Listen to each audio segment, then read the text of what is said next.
Welcome to my channel CA Academy, and today we are going to discuss on a very important topic, that is difference between SQC1 and SA220. It is a very common question coming in exams.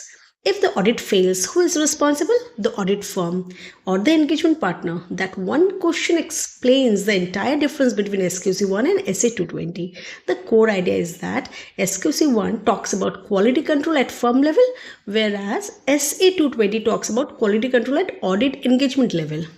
SQC1 is the system and SA220 is the execution.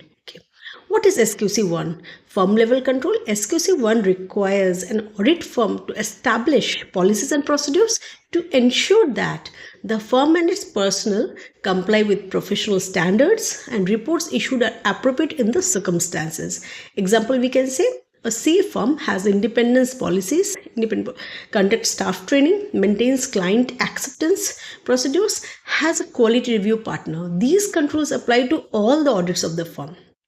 The responsibility is of the audit firm as a whole. What is SA220? Engagement level control. SA220 deals with the engagement partner's responsibility for overall quality on a specific audit engagement. Direction, supervision and review of audit team, ensuring ethical requirements are followed. For example, we can say for auditing ABC Limited, engagement partner reviews risk assessment, check work done by the juniors, ensures independence for his client, and decides if EQCR is required or not. These controls apply to one particular audit, and the responsibility is of the engagement partner. Now we will do comparisons on particular bases. For level, SQC1, it is for firm level, whereas SA220 is the engagement level. SQC1 applies to all audits of the firm, whereas SA220 applies to one specific audit. The focus of SQC1 is on quality control system, whereas that of SA220 is on the quality on engagement. Responsibility is on the audit firm for SQC1, whereas the responsibility is on the engagement partner for SA220. The nature is preventive in SQC1, whereas it is supervisory and corrective for SA220. Objective is consistent audit quality, SQC1. Proper audit execution is SA220. Ethical requirements, SQC1, firm sets ethical policies, whereas SA220, partner ensures compliance in the engagement. Example, we can take firm policy says no audit if independence is impaired.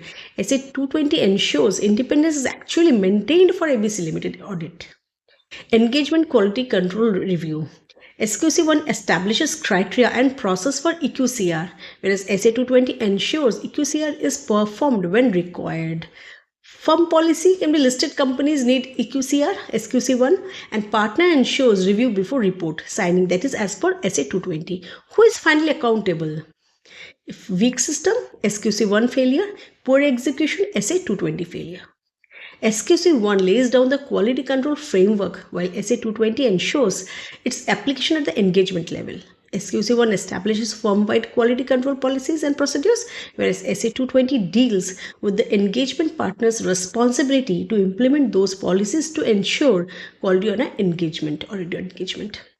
So as a whole, we can say that whose system failed, SQC1, audit failed, SA220. Okay, EQCR memory trick, we can say when and who, SQC1, done or not, that is SA220. So we can say firm policy, SQC1, partner's responsibility, SA220, quality system, SQC1, audit execution work is on SA220. Again, the training has to be given by SQC1, review of the work is on SA220. So SQC1 builds the system, SA220 runs the audit. So firm wise, we can say SQC1, and if it is a file, it is SA220. As well, partner is also SA220.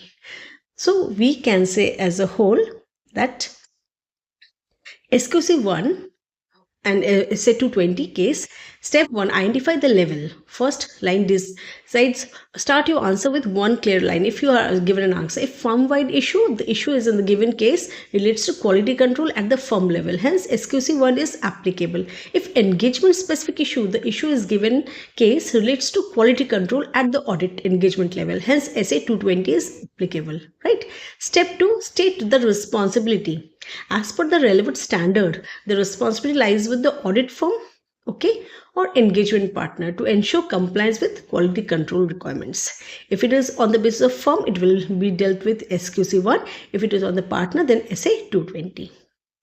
Then again we can say SQC1 requires the audit firm to establish and maintain a system of quality control to provide reasonable assurance that the firm complies with professional standards. Whereas when we speak of SA 220, it deals with the engagement partner's responsibility for the overall quality on each audit engagement. Okay. For if any problem is given to you, how you will decide on this? In the given case, first mention the case which is given. Then you say, hence there is violation of SQC1, SA 220 if, and you go by this says if it is firm level, then it is SQC1. If it is a particular engagement level, then it is SA 220. If, for example, we say missing policy, SQC1, partner carelessness, SA 220. Training issue, SQC1, review not done, who is responsible, SA 220. So in this form, you have to apply to the particular given case or answers. Thank you. The point is clear to you.